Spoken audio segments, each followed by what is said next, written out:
I come from a poor family, yeah. We ain't never had a lot, yeah. But the Lord been good to us, yeah. Now we riding on the top, yeah. I come from a poor family. Good morning, Richie.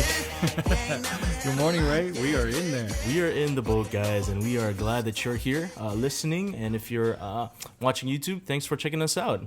It's a happy Wednesday, as usual.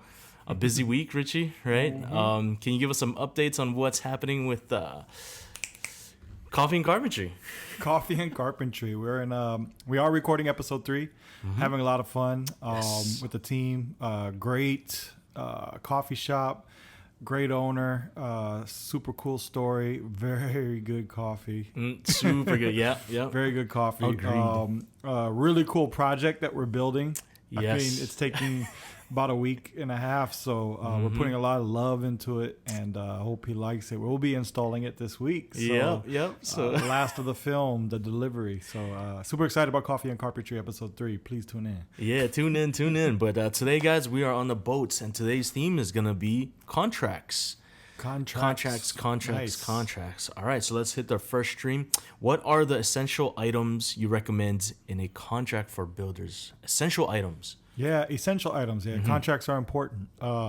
Contracts are, a document, a law document, right, set between homeowners and builders. So what are these essential items that I recommend? Number one, you got to follow the law. Good idea. So it's just established that's recommended. There are some items, when we're getting our license that they make sure we're educated on what to put in your contracts. Very important to put your construction company name. Oh, yeah. Essential. Very essential. All those things, your license number, the address of your establishment, the address of where you're doing work. Very important. That's essential. Don't just put Uncle Bobo's name, on the corner next to Taco Bell. Yeah.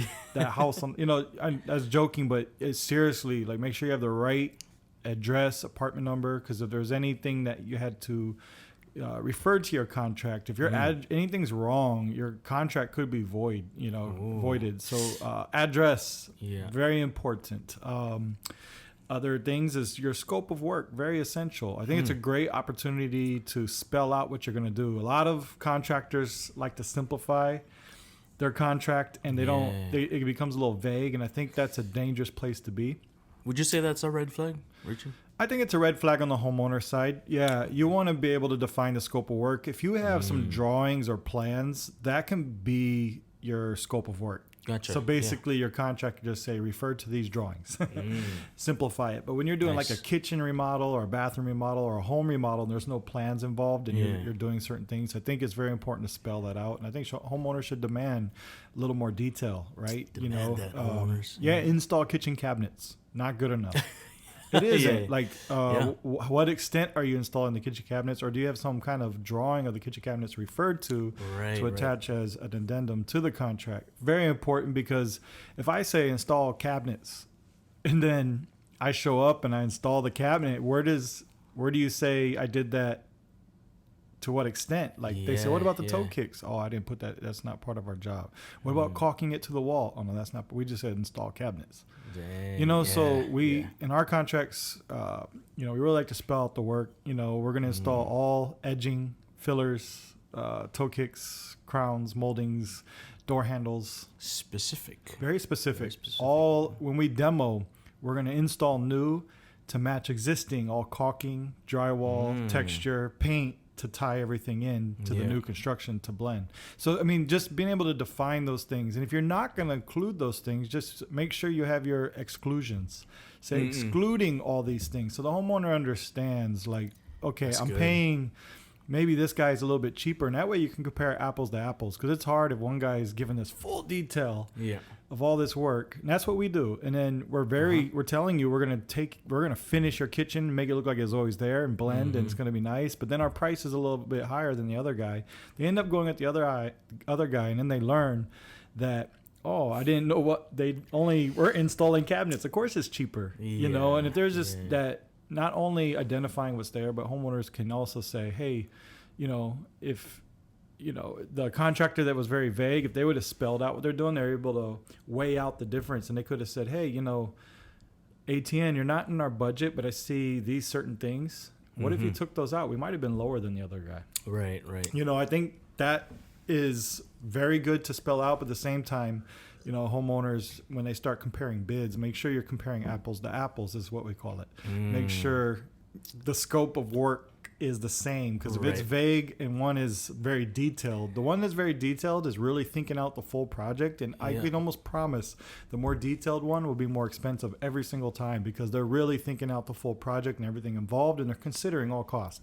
So essential scope of work, duration of the project. Homeowners, make sure you demand a contractor to put in the duration of the project. Nice. Make it part of the contract. And contractor, make sure you put it in so you have yourself to promote something that you're going to finish, right?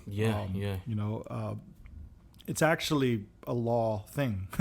The law for contractors in Hawaii anyway is you have to put the duration of project. Oh. Yeah, you can't just say, hey, I'm going to install your kitchen cabinets. You got to say 1 week of work. That sounds essential. It's very essential. I think it protects both parties. Right. Not really protects more the homeowner, but it puts a responsibility and accountability on the contractor. It's very, very important to put that in. Very essential. Interesting. But my favorite thing to share with builders, contractors, subcontractors, are exclusions. Exclusions are huge. I think that also communicates what's not included. Yeah, that might be more important, actually. It is. Well, defining the scope of work, saying, hey, these are all the things I'm going to do. Yeah. But some homeowners may look at those and attach other things to those. Like assuming if you're going to install a kitchen cabinet, you're going to caulk it as well. So it's very important to put exclusions it's further communicating what details, very important details. It's further communicating your scope of work and what's not included. So there's just a clear communication. It's a great, I love our contracts, because what we're trying to do is manage expectations from the beginning. So we over manage expectations in our contract. Some people that's not even contract verbiage. That's just letting us know how we're going to cover up.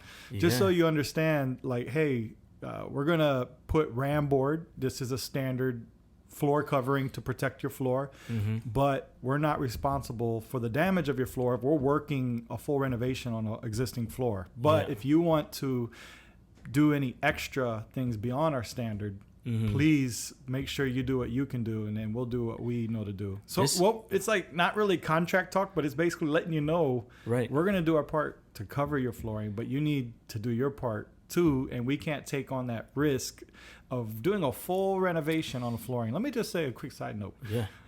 If we're doing a full kitchen remodel, bathroom, please consider flooring. Just because that's one of my pet peeves is you want to spend $30,000-$50,000 on kitchen or bathroom remodel and you're trying to save floor. I get it, but just be ready to have some damages on the floor. You can't have full construction, hammers, skill saws, and all these things. We can protect it to an extent, but flooring is hard to save. If it's tile or something strong or durable, then it has a better chance of living. But if it's soft wood or wood engineered wood, might not be a good idea. We manage expectations from the beginning. We'll just tell you, just expect there might be a ding, but we can't take on that weight just because you want to save money. We can't take on that risk. So we make sure we have waivers in place. And I think it's very important. We're just we're just managing expectations, just letting you know ahead of time versus making an empty promise saying, we could protect your floor. No, don't worry about it. Yeah, for sure. And then later it's I thought you guys were professionals. You're supposed to cover your... Well, we are professionals, but I'm professionally telling you. Yeah. Setting aside the legal side of contracts, Richie, I think that's more of the benefit. It's the managing the expectations.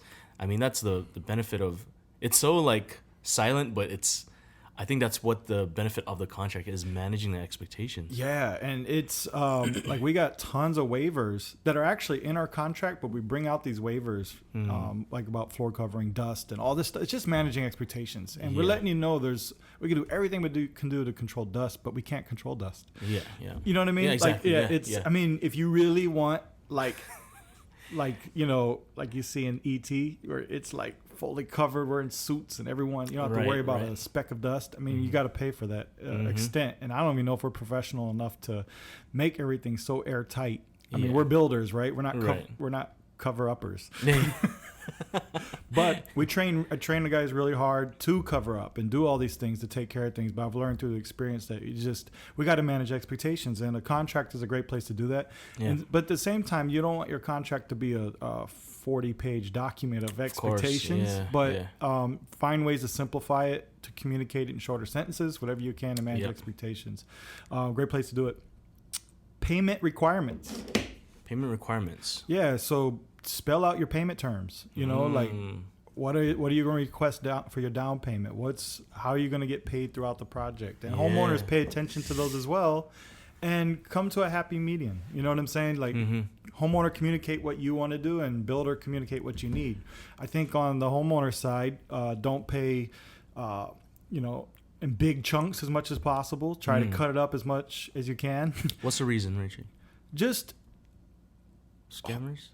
I was just going to say contractors with no integrity or, accountability. They can get money and they get, it's just too much money. There's no motivation. It's kind of sad to say this, but it's kind of like holding a stick with food and dragging it along for Yeah. I mean, it's kind of sad to think like that, but it's the motivation. It's their business. They need money, but if you give all the money up front, then they get not motivated. They can lose a little motivation, and they can start chasing. I'll give you a scenario. I know a lot of subcontractors that do this. That they have a big project. They're gonna get a $50,000 payment if they finish, but this project only has $7,000 left. What's the priority? I gotta get this 50 to pay my guy so I can come finish the 7. They're just constantly operating. I hate seeing them in that place, but I can see that happening. So always try to keep the food on the string and stick in front of them as much as possible. But on the builder side or subcontractor side, you aren't a bank either. So you got to fight for the opposite. Get as much money as you can. So I understand both sides, but there has to be a comfortable agreement with them. But you don't want to start your project with no down payment, and you don't want to start your project and have all the money so far out you can't even finish the project. So give realistic expectations, and then as a builder, but as a homeowner, I think both sides need to fight and then find a happy median. But those terms need to be in the contract. Those are essentials. That's like all law and legal. All this stuff is like what I learned when you get your contractor license. They just tell you these got to be in there. These got to be in there. Nice. And then signature. Don't just send the contract and then the homeowner is like, oh yeah, let's move forward, and then you get a payment and you're going. Payment doesn't solidify signed contract. Right. Yeah. It doesn't. That's crazy. So both sides, make sure you're getting the homeowner to sign your estimate. But on the homeowner as well, make sure you get their signature as well so they can hold up to the contract. Because the contract's really in place for the homeowner. Right? Yeah. So the homeowner can number one, it's so the builder can get their payments. But number two is so the homeowner can get what they're paying for. So make sure both parties are signing. We send out our contract, it gets signed, and then Nicole in the office sends it over to me, and I gotta sign it, and then she uploads it back for the homeowner. So both parties' signature. As far as proposal softwares, I would recommend Proposify. It's what we use. Proposify is a program where you can send out a proposal, send out a contract. They got a lot of verbiage already in there that can kind of help you, and you can build on it as you go. But it's an experience. It's colorful. You can put pictures, videos. You can make it easier to read when you're going through. You can create an experience out of it. But when you send it, you know if a homeowner opens it, how long they're looking at it, and you can kind of gauge the temperature on, the reading aspect of it. So those are all essential to me, man. Essential things. That's my recommendation for software. So that's good, man. Contracts. Contracts. It is. Contracts are important, man. When you were talking about contracts, I was thinking, what are we? What do you mean? We're contractors. We're contractors. When you're talking about a contract, I was like, okay, so if we see the whole project as a race, contracts would be in the beginning, and like managing expectations. I was like, okay, you need a good start. Yeah, and so I it think is. contracts, Yeah. as you were saying, That's good. it's important. It's important. Let's move on to our next stream, Richie. What does ATN recommend to homeowners when there is a breach in contract? In other words, if they what do you call, break their contract, basically. Yeah. So we'll go homeowners. I mean, there's both sides, but we'll give the homeowners. I mean, homeowners really can't break the contract. They can by not paying you. Okay, yeah, I guess they can. Okay, let's start with the homeowners. Homeowners. I mean, my first recommendation to homeowners before you try to do any kind of contract is make sure they're licensed. If they're not licensed, there's nothing you can do legally. Man, people gems. need to know this. I know, man. I'm telling you guys, if you guys know any home owners or that are looking to renovate, man, tell them to listen to this podcast. They need to know these things. Go get Uncle Bobo. You got but you don't Make have sure any. he has his contract. He doesn't know. He's not licensed. He's Man. not licensed. He's definitely not licensed. Oh, no. But if they're not licensed, there's nothing you can do legally. I learned that a long time crazy. ago. So I really wanted to get licensed. So homeowners. I mean, that's the right thing to do anyway. Yeah. But I really wanted homeowners to trust and be able to have that, legal opportunity to work with somebody, and so being licensed is important. So make sure they're licensed, number one, because if they breach contract, there's nothing you can do. But I mean, you can go old school. You can go American Gangster on them. Yeah, I know where you live. You know what I mean? I got your license. I got your car license. I'm gonna look you up. but maybe not the best way. No. But yeah, I mean, you might have to handle things your own way. There's nothing you can do legally. So number one is make sure they're licensed. And I would say on the contractor side, make sure whoever signed the contract is the one paying and actually owns the home. Oh, we learned nuts. We got into that situation. A homeowner signed it, and then they wanted to cancel contract after they made down payment. We bought all the material, we paid some subs, and they're like, "Oh, you need to cancel contract." And I called a lawyer, and the lawyer was like, "Wait a minute, these guys don't even own the home." Like, what? Like, they were in the house, and like, oh no, they're just trustees, but you got to need a trustee signature and all this. And I'm just like, oh man, what can we do? There's like, I mean, how do you even find that? Like, so we have a process in place where we make sure the homeowner is the owner of the home. Yeah. So that's the person we deal with. So you just got to look up who owns the home. There's a way though. Yeah. Oh, you can look it up online. I see. Or you can have the homeowner verify. And we need to ask that legally because you got to make sure who you're dealing with. Because man, I could scam somebody if I wanted, and try to get some stuff free out of somebody as a real estate agent. So sure. You just got to make sure who you're dealing with. And all those things. So I just make sure whoever's signing, make sure they have authority. Because what if it's somebody's son trying to renovate the dad's house, right? And the dad's in disagreement, but it's the dad's home, and you hire somebody to come. As a son, I brought in the contractor. They start demoing, and the dad's like, "I'm not paying nothing. I didn't want anything done on my home, and then you ain't getting paid." So, because the dad didn't sign it. That's wild. Yeah. You can chase the son, but the son was saying, "Oh, my dad's paying for everything." So I'm real careful, red flags of that. So those are the first things. Make sure you get the right signature from the right people. Number two is, make sure the contractor's licensed. Very important stuff. But when there's a breach in contract, homeowners, you have a couple things you could do. You could tap into their bond. Every licensed contractor has a bond with the contractor license. You can file a complaint online with BBB or Yelp or Vent if you need to. Stop paying them for sure. It's a good idea. Yeah, don't pay them.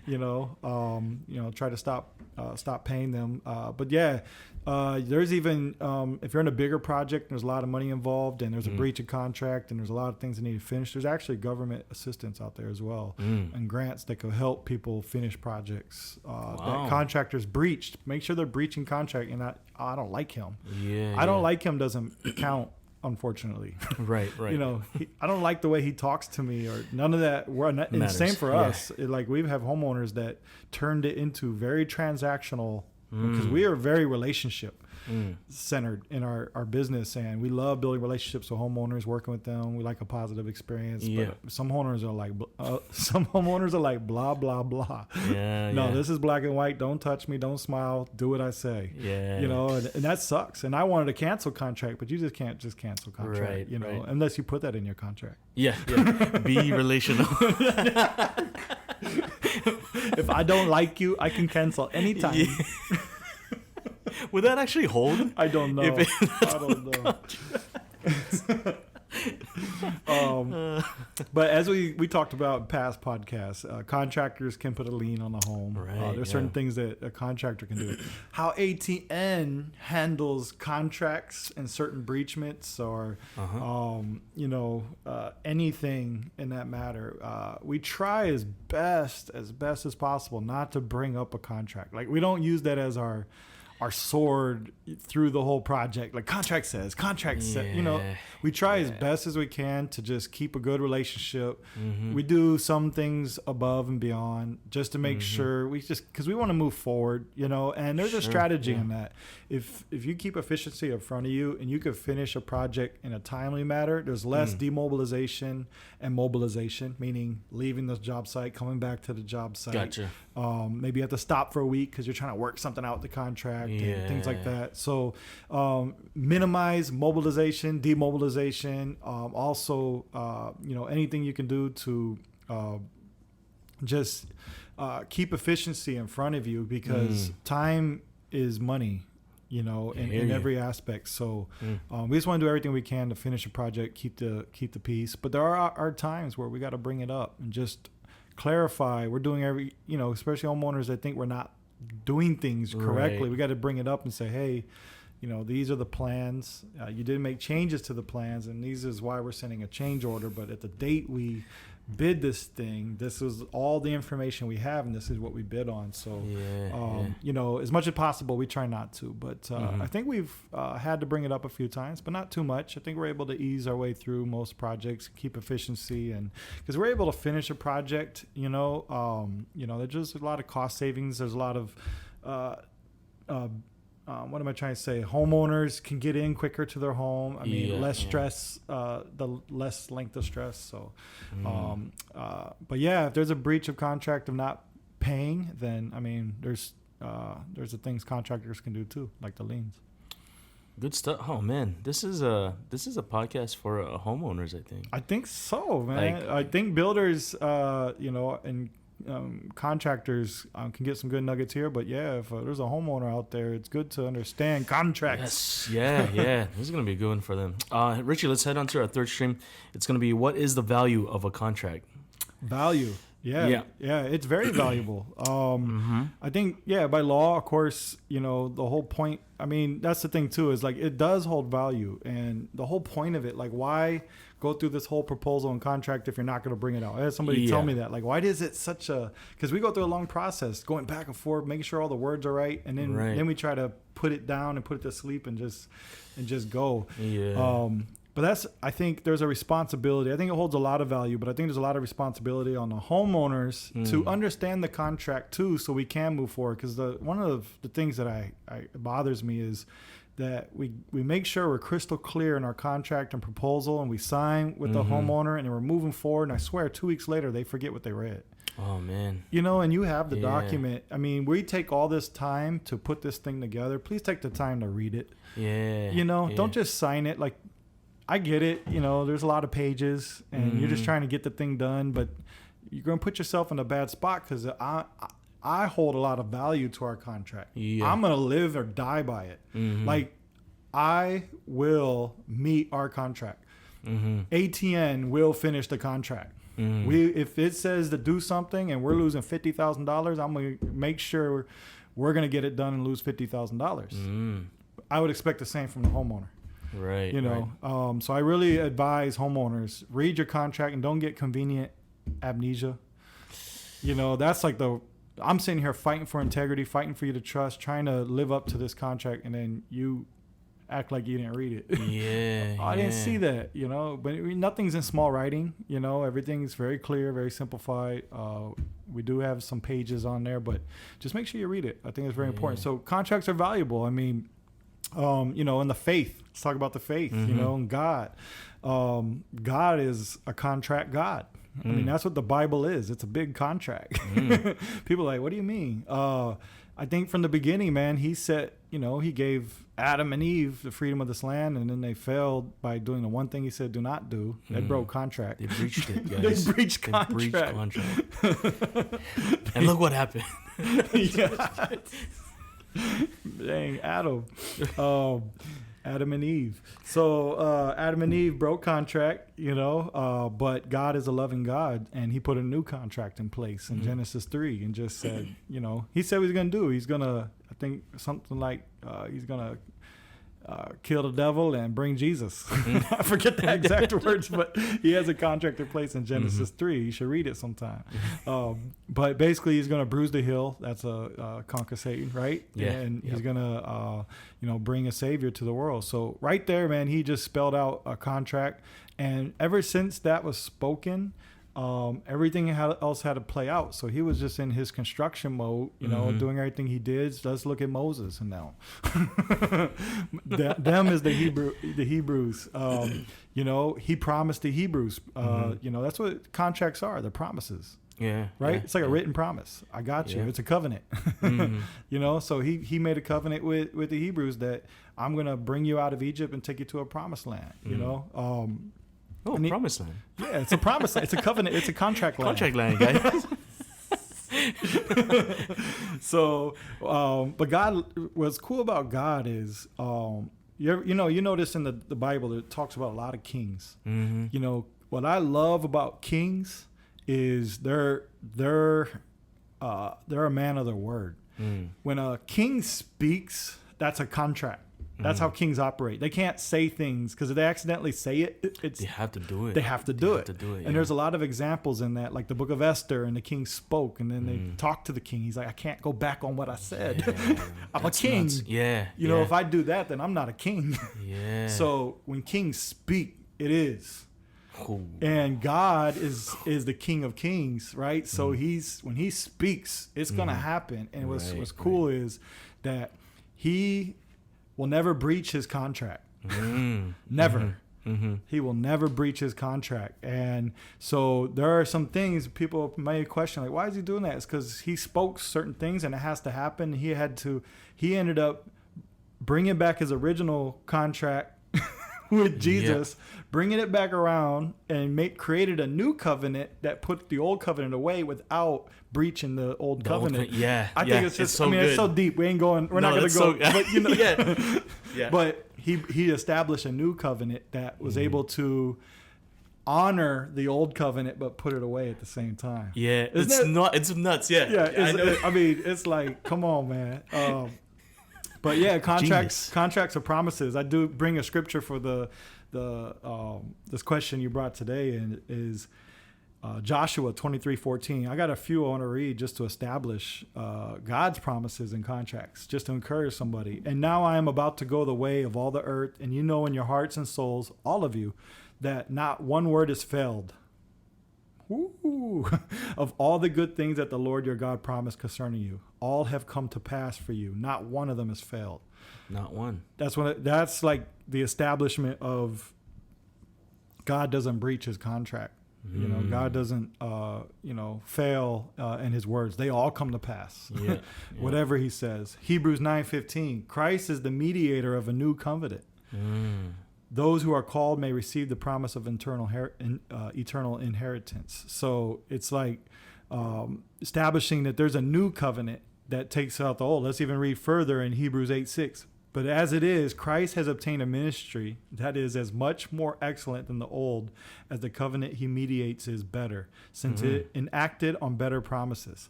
So it's just showing that Jesus was established as a new covenant, a new contract to that's just kind of back up what I was saying. But what's so cool, man, is the promises of God. You know, where you look at the Bible, it's just a big covenant. It's a big promise book. It's a big contract. And all the promises he did, I'm not going to get too deep into it, but it's a comfort knowing that when he says something, I think there's a city in the Middle East that he said in the Bible times, 2,000 something years ago, no one will live on this land, and this will be an abandoned land. Still to this day, no one's lived on it. I'll get that for you guys and put it in the bottom. But when he just says that, and then it has to happen, it's just crazy. Yeah. So what I love about that, and encouragement to anybody, especially builders, is good or bad or whatever it looks like. We want to do everything we can to honor contracts. We want to be a reflection of God and live up to those. So make sure what you're putting in your contract is something you can live up to. You don't like the worst thing is an empty promise, right? Like I remember I learned that real young. I don't say I promise unless I mean it. So if I say, hey, I'll promise I'll be right back, I can't say that because I can't promise I'll be right back. But there are certain things you can promise, I believe, that you can say, hey, I can fulfill this, but there's certain things that you can't promise. So I remember that at a real young age, just trying to keep that word. I wouldn't say it. If I said it, I meant it. Like I will never say I promise unless I truly meant it. Right. And so, that's my encouragement on contracts is, try to be a reflection of your faith in God and just honor contracts as much as possible. There are a lot of contractors, and I know that will do everything they can to slip past some of it for the benefit of them. But even with us, if it's in the contract, I look at that with high value to answer your question, and we'll honor it to the end. Yeah, that's good. Integrity. It is integrity at the end of the day. So hope that stuff helped. Yeah. Oh yeah. Let your yeses be yeses and your no's be no's. That's a scripture. Yeah. And so guys, that's gonna wrap up this podcast. We need your help. One of the reasons why Richie wanted to start the podcast is for education. We want to help homeowners and builders, and in the scope of work that he does. There's a lot of things. Today's theme was contracts, and I think this one's going to be a great help. So guys, we need your help. Please share this to your homeowners to anyone that's looking to buy a home, maybe. Anything. Ask anything. We're a resource center. If we don't know it, we'll look it up and get it ready to answer for the podcast. We'll make sure we have an answer for you. A good one. So guys, thanks for hanging out with us this Wednesday. Thanks for joining us on the boat. Until next week. Next week. All right, brother. Right on. See you guys. I come from a poor family, yeah.